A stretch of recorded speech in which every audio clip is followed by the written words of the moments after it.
Welcome to Sanctified Family Church under our 2023 theme, Restoration and Upliftment.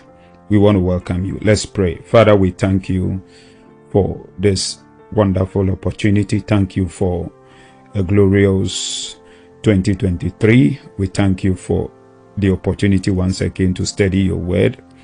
Bless my lips, bless the hearts of the people who are listening to this word. In Jesus Christ's name I have prayed. Amen.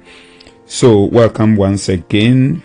We are in 2023 and welcome to our first lesson in our teaching series every other Wednesday under the theme Restoration and Upliftment.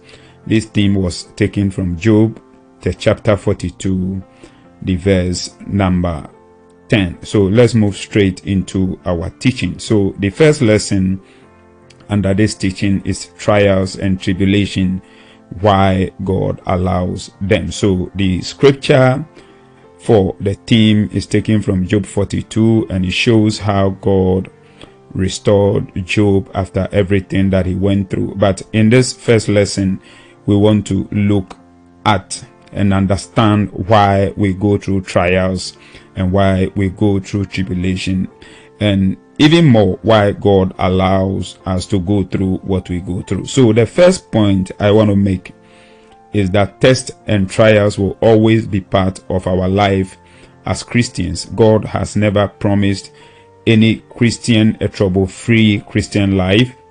But one of the things we can take consolation in, and one of the things we can give us comfort and understanding, is the fact that there's a promise in the Bible that says that God will always provide a way of escape for us. So Job 42, the verse 10, Job chapter 42 verse 10, it reads, "And the Lord restored Job's losses when he prayed for his friends.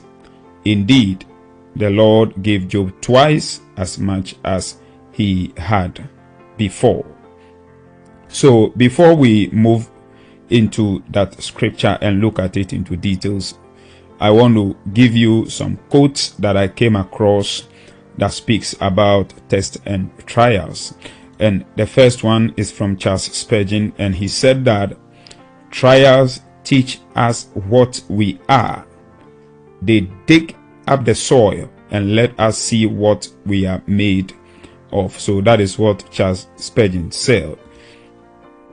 The second quote is from an unknown person, but when I saw it, I thought it is something that I can share with you. It says that prayer is the best armor against all kinds of trials. So when you go through all kinds of trials, what you need is prayer. You don't need any other thing. Number 3, it says that a gem cannot be polished without friction, nor a man perfected without trials.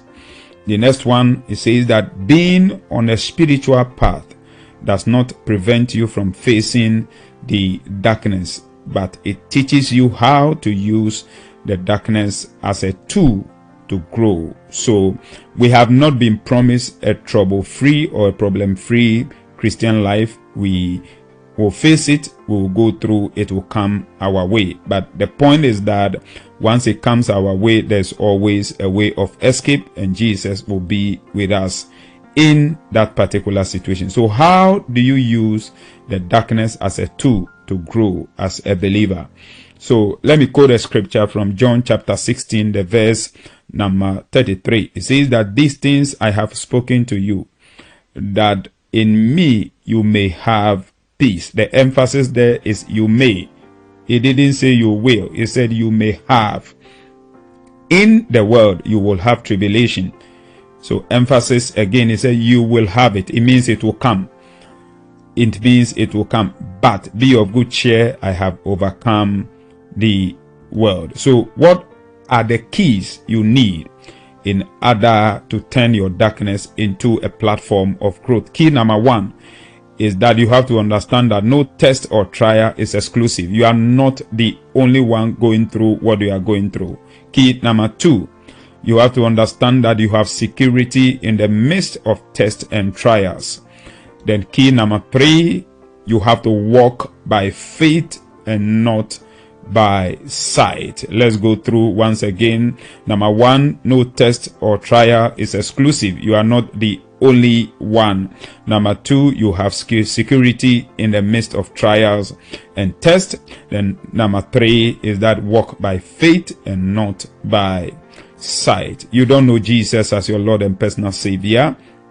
Before you can turn every darkness into a platform of growth, you have to know Jesus as your Lord and personal Savior.